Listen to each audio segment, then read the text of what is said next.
It's my pleasure to be in conversation with dear friend Sundeep Bhutoria. Baithiye ji. So, uh, so let's get started. So Sundeep is somebody who wears many hats, and today we are going to discuss something very interesting about him, which is that he just loves traveling, and the best thing is that he's been writing about his travels over the years. Thank you. तो संदीप बताइए हमको, हिंदी अंग्रेजी दोनों में हम लोग बात करते हैं. Why writing about travels? I think when you travel, first you want to share your experience, and you want to share your experience just not for someone else to read it, but for your own joy. It multiplies your joy when you write about travels, and I think that's the basic core fact of writing about travels. And so when you started traveling, was there a time that you said that not only will I travel, but I'll share things about where all I travel? How did it begin? Well, it all began, I never traveled in the view of that I will write about travels, but it just happened that many of the friends, they keep calling and we are going there, can we get a veg food there?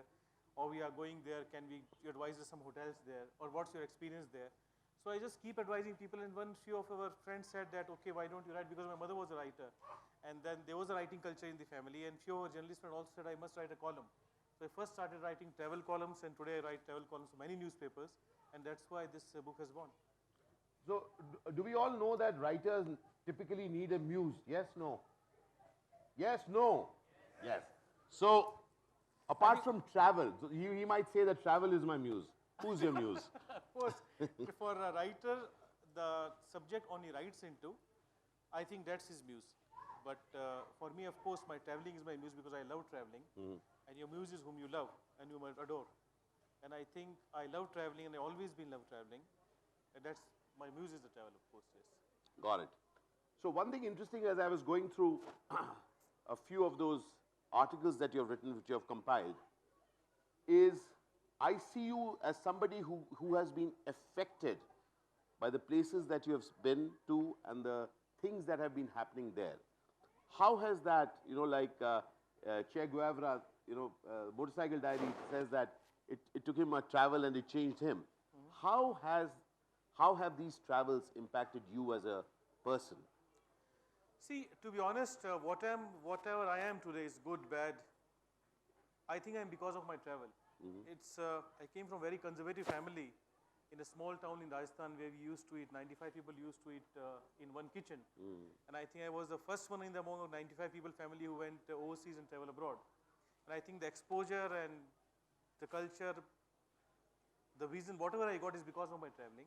Because I've not traveled just like a tourist traveler. You're going there, you have a fixed itinerary, you're going to the museum or you're going to the sightseeing places. I just traveled more of a backpacker. Like if I went for a youth conference to Argentina, then I decided to travel to Bolivia, Costa Rica, Machu Picchu, Chile, all the counterparts just for traveling. It was not planned at all. So if you are doing an unplanned traveling, then you can get to, and when I did some traveling also, I tried to see the mix with the local people, to see their culture, and I spent a lot of time in especially the non-resident Indian community who lives there, because that's my favorite subject. And whichever offbeat countries I travel to, two things which I always hunted for, one is the Indian food and another is the Indian community there. Wonderful. And you know why the Indian food? Guess, is he a vegetarian or a non-vegetarian? Vegetarian. Absolutely. You mean there's no non-veg in Indian food or something? Okay, so one thing very interesting which I found while on one of your trips to Argentina, you have written something about the tango.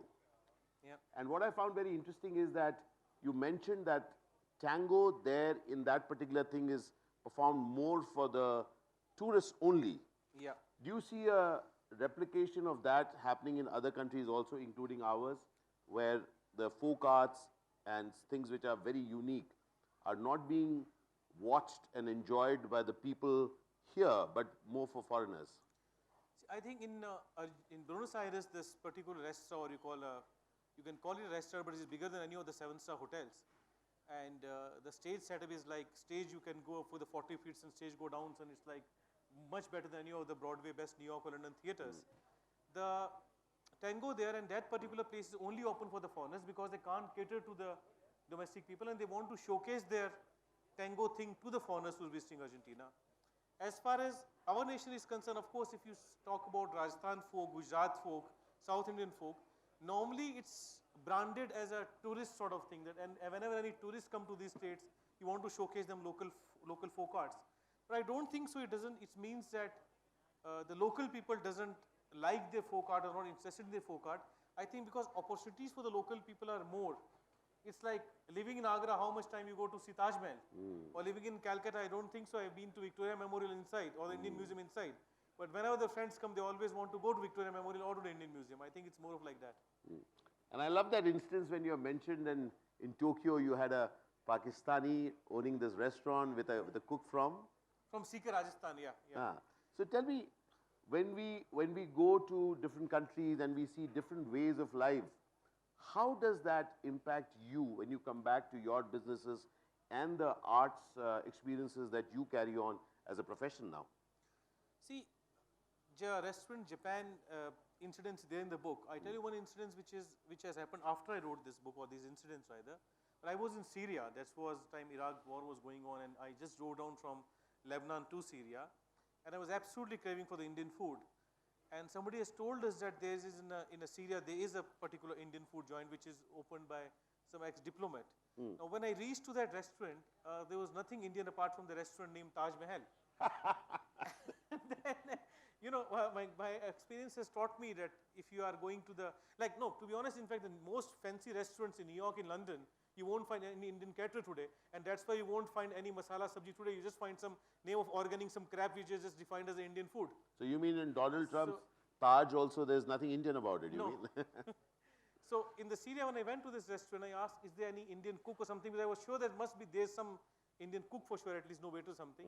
The person has come out and he was very happy seeing an Indian, and then he told me that he's in Syria from 10 years because he's come from some ship from the Greek in some war. He doesn't have any passport. He's living there non-immigrant, and his owners doesn't allow him to go. And so he don't want to live in Syria. He cannot go anywhere. He don't have his documents, but he has so much anguish on his owners. He has given me, we are 5 of us, and he given me the best foods, like including what was not in the menu and everything. And then he made a bill of some like 10% of the bill. And I said, why? He said, you know, I want to teach them a lesson. That was his way of teaching them the lesson towards supporting some Indian friend or something like that. But in my extensive travels, especially in the food thing, I realized either it's Lebanon or Syria or in Costa Rica, there are many people who are not doing this job because they want to do their job, but there are many people who have nothing else to do, and of course they can cook. They have joined these so-called Indian outlets there in these countries. How important do you think is for a traveler to feel that there is something to learn each day as we travel? How important is it not just to sightsee, but to even gather something from there? Yeah, I think the most important part of, there's a difference between tourist and a traveler, I always say. Because tourist is somebody who will work in a defined area. You go to Bangalore LitFest, you see Ashish and Sundeep session, you eat food there and come back. And traveler is somebody who will go back, how the person is climbing, who go outside what's happening, how the festival is happening. So there's a difference, and I think every tourist should have a traveler eye. Because if you doesn't have a traveler eye, you will remain as a tourist what you can see in any of the videos, even the photographs also. Like you're going to the Paris, you're watching Mona Lisa's painting that you can see in any of the net or the photos everywhere. But if you're really seeing that, okay, in which Intercontinental Cafe there was a blast and where the weddings happen and which was the Indian chef there, that is something only a traveler can expose, which no guide can teach you. Thank you. Can you also share about your 9/11 experience and what's been happening since then also? I was never a, you can say God-loving or God-fearing both person, but during 9/11 I was at the Millennium Hotel, which is just bang opposite to the World Trade Center, and we were scheduled to be there at 8:30 that morning time with some meetings. I was part of a delegation, and that then Indian ambassador has delayed in golf. He's just broke his finger or something like that, and we got delayed reaching there. And we got a call from the lobby when we was about to leave that the meeting has been postponed for 3 hours. So I was on the window and I just saw the building got crashed. By the time everybody was came down, we ran down 17th floor. We came back again because passport was there. We saw the second building got crashed, and my name was been printed in the Telegraph newspaper in the missing as in some not in the evening newspaper as a missing also, because we couldn't connect to the back to the country, and then we got stuck there for almost 3 days. And with the help of the Indian mission, then we got out of the Manhattans, then back to the flight to London, all the whole incident in detail. Sandeep, one thing which you have mentioned here, which I found very interesting, you mentioned something about the commemoration of 9/11 each year. Yeah. Would you like to share with them? I found that very intriguing. No, after 9/11, I keep traveling to New York, and I was in New York after many other 9/11s also, as far as calendar year is concerned. And of course, after 9/11, when I entered New York first time, I was halted at immigration for 5 hours because they wanted me to check, because I was there at that 9/11, they want to scrutinize everything. So, of course, that's how the security is. But I think this is my personal belief, why United States wants to so-called commemorate this 9/11 such in big way. They have a museum there, they have this whole thing there, they take the word tourist there just to show how the things are there. I think this is either they want to show the world this is what has been happened to us, or it's some sort of sympathy game, because मरने वालों की याददाश्त की शहादत सभी करते हैं, लेकिन उस दिखावे का क्या फायदा जिसमें मरने वालों को भी सुकून ना मिल सके. So, and it's not only US. If I tell you the other incidents, when I was traveling to south of Korea, in that part of delegation, they took us to the North Korean border. And the whole delegation, they put up in sort of this golf car. We all in the golf car with pura ek pinjra bana diya, the whole net thing. And we have to put our head down. And then this golf car went inside a surang sort of thing. And then suddenly the microphone rings. See your left and see your right. You can see these marks. The marks are not from right to left, but the marks are from left to right. So basically what they want to tell us, ये जो सुरंग जो खोदी गई है, ये south Koreans ने north Korea में जाने के लिए नहीं खोदी है, नॉर्थ कोरियंस ने साउथ कोरियन में आने के लिए खोदी है, क्योंकि सारे के सारे जो मार्क्स हैं यहाँ पे हैं. And then they show you the railway station. They show you that they have a ticket checker at the counter. They will show you there's a railway track, and then they will tell you that we are absolutely ready to send the trains to North Korea. Is it North Korea who's not allowing us?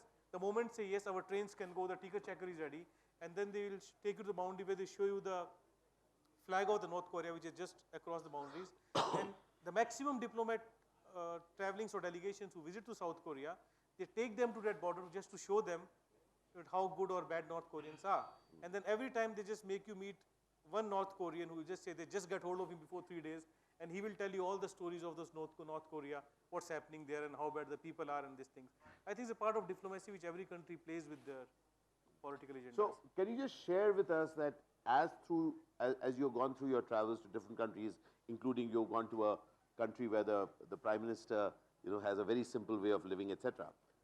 How, as a political person, because I've also seen you feeling concerned about certain things which are happening in India, about our diversity and what you've seen. Do you keep comparing what's happening in India? Do you keep comparing it with different countries, different cultures, different ethics that people have in other countries? Does that keep bothering you at times? Of course, it's true. Like, I remember, I think it's it's 97, 98, when I was part of delegation with one of our very senior cabinet minister of that time, Mr. Ramnivas Mirza, and after the official conference, then we were on the tourist bus. That time Luxembourg has just grew as a center for the insurance and banking companies. And then the person who was driving, sort of guide come driver, he told us, this is our president house. And then he said, sir, here's, you see, the person who's buying vegetables on that cycle is our president. So we all were shocked because, in our, the president of India comes, maybe the whole city gets standstill. So in that country, the president do his official duty from 10 to 5. After that, he parked his car, and after 5 o'clock, he went in his own bicycle to buy the vegetables. And we are talking about the countries which is one of the richest country per capita in the world. So these incidents, of course, make you think as a sensible person that, of course, we talk about globalization, of course, we talk about one word, one life, but there is a difference between ethic, morality, living of the society and individuals every corner of the world. Wonderful. One of the things that I felt while going through this is that there is a simplicity of narration.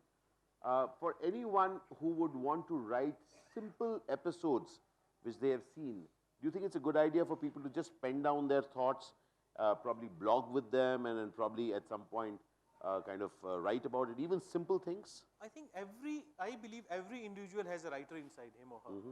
It's just when his or her writer comes out in a proper way, either in form of a diaries or in form of writing love letters in the college times, or writing even if you want to write application to your boss in a decent way for your upgradation or salary upscale, there is a writer in every human being.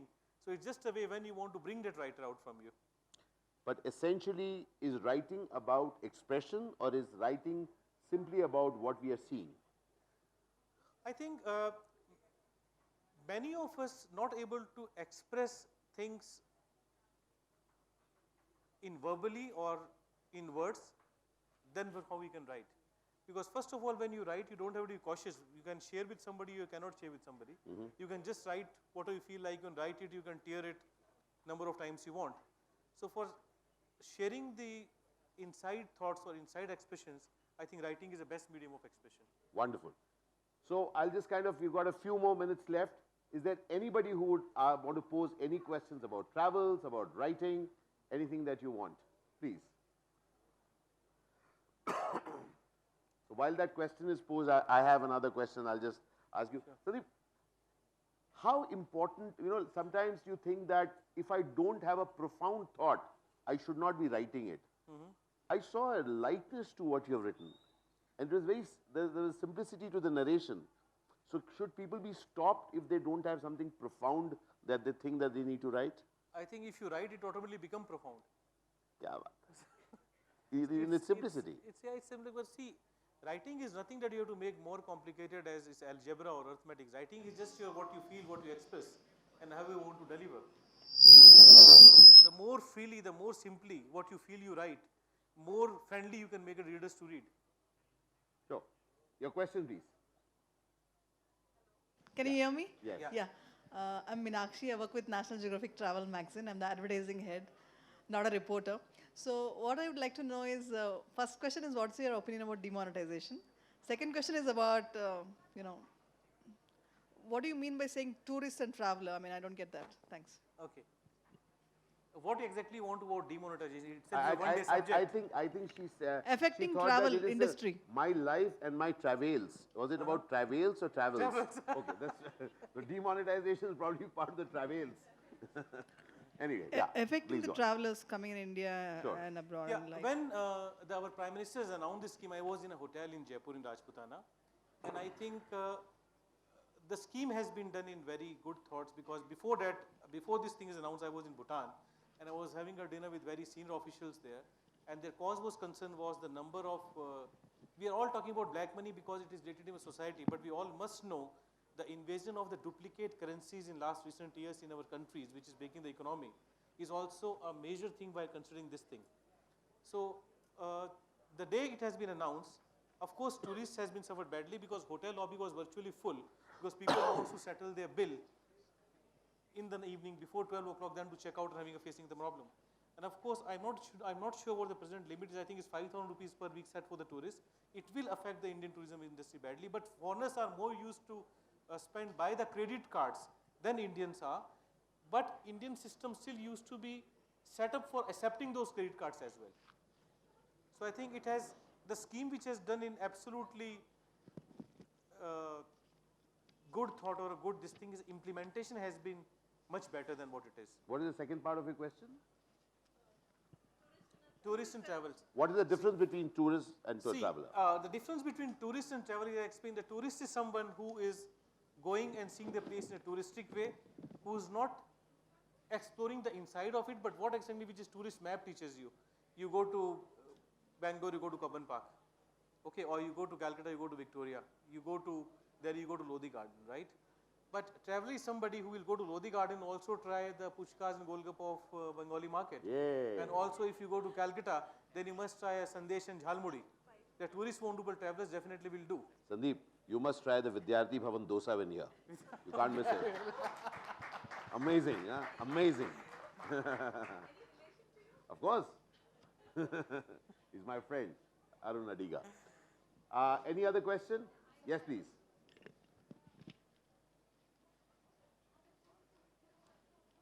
Just give me a wave whenever you want me to know about the time part. Fine. Yeah, my question is, it is interesting that you are a vegetarian and you are a traveler. So whenever I go for travel, my colleagues and my friends, they actually tease me that you are a vegetarian. I'm also a vegetarian. And you actually are not enjoying the full part of that particular place. So don't you have this feeling that whenever you are going for a travel, then it's a big chunk that you are not tasting something very special from that particular area? So doesn't you feel that way? See, I'm a born vegetarian, and of course, what you're saying, I have faced a lot of difficulties being as vegetarian. Two of the incidents are very much mentioned in the book.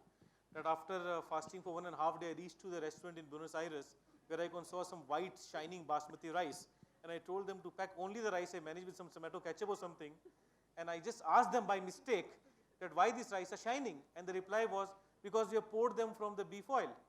That's why the shine is there. So, simultaneously in Machu Picchu in Peru, when I had nothing to eat at all, and you know in that part of the world when you say vegetarian, fish and eggs are also vegetarian. So ultimately I have to buy an egg sandwich, put the eggs out of it, pour in the milk, and I have to eat. That's why I wrote जीने के लिए हर शर्त मौत से बेहतर है. Yes. Wonderful, wonderful. Can I ask? Yeah. Since I have not read your book, but these are a question of my curiosity. Generally, when we travel, we have two perspectives. Probably one is to look at the scenic beauty. Another perspective could be about the kind of feelings that we get, the kind of sometimes traveling can be very, very transforming. It can broaden our horizon, it can change our perspective to life altogether. So my question to you is, when you write a book, which aspect do you delve with? Do you delve more with the description of the land that you have visited, or do you look into the transformation or the feelings that it generates? Yeah, that is my question to you. Okay, I'll answer you, but I hope you will read the book after that. Okay. So there's an incident in this book which I mentioned. I went to Jungfrau in Switzerland, which all of us know about. So of course, after mentioning the scenic beauty of Jungfrau, when I get down from Jungfrau in that minus 12, 13, or you don't less count when you are in shivering cold there. When I got down, I saw there's one person who has a Rajasthani pagdi standing at the corner. And I just walked down because I saw Rajasthani pagdi, and it was a Rajasthani pagdi, and he was having garam pakoda and garam samosa in Jungfrau side. So of course I described him more because that was more satisfying for him than having this cold Jungfrau, this thing. So is it a question that whether I should describe the scenic beauty or I should describe the incidents? Then of course I have described the incidents more than the scenic beauty, because for me, scenic beauty is something because everybody is saying. But the incidents which I am feeling the incidents, or I am experiencing those incidences, so I have narrated more those incidences than the travel scenic beauties or the faces. In fact, something which you have mentioned in the book is that each one of those incidents is so unique to the person who is seeing it. So many people are watching those incidents, but for some they occur in a particular way. So in a way, when we read such a book, for me it was very interesting that how simply he is written, even anecdotally, but it kind of widens it, that it need not be profound for it to be there in a book form. Yeah, for example, sorry. Yeah. For example, in Tokyo there is a restaurant called Ganga. Now, if I would like to write as a what we call the scenic beauty or tourist's perspective, our journalist friend has asked from National Geography that, so okay, Ganga is a fantastic restaurant which is famous for the beef curry and naan. But what I have wrote about that restaurant is Ganga mein Gaumas. You know, that's the fact. The restaurant name is Ganga and the most famous dish is beef curry. So here you can difference what you observe, what you feel differently than to just watch it and just go to experience it. So the last question I'll ask. Hi. Do you really want Ram Chatterjee to be back? And Yeah, he of will course. tell you what is Ram Chatterjee.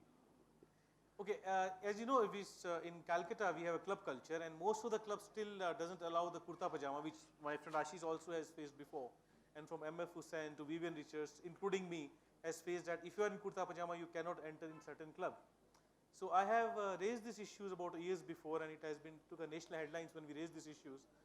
But Ram Chatterjee, there was a time till 1971 in Calcutta Swimming Club in Calcutta, even Indians were not allowed. Like if you talk about just 4 years before, there's a board in most prestigious Tollygunge Club swimming pool which says maids and dogs are not allowed. It was written there, maids and dogs are not allowed, so somebody has opposed it and the board has been took out. In Calcutta Swimming Club till 1971 or 69, the Indians were not allowed. So Ram Chatterjee was a local politician in a soft language or a goon in the different language. He has collected the all goons of the area and the dogs, and they all jumped into the swimming pool of the Calcutta Swimming Club. And after that, Indians has been allowed. So in my book, I wrote about this kurta pajama incidents, and I I have wrote also that I wish if we still have people like Ram Chatterjee who have been do something forcefully to these institutions to just come off of British legacy. So great, Sandeep. We've kind of run out of time, but I think this is a welcome thing for anyone, that wherever we travel, whatever we see, it's worth writing, because one never knows, something will open up for somebody when they read your words. So thank you for writing. This book's name is... Thank you, Ashish, and thank you, the Bangalore Literature Festival Committee, for inviting us here. Thank you, Shami. Thank you. My Life, My Travels. And Shiny, a shout out to you again.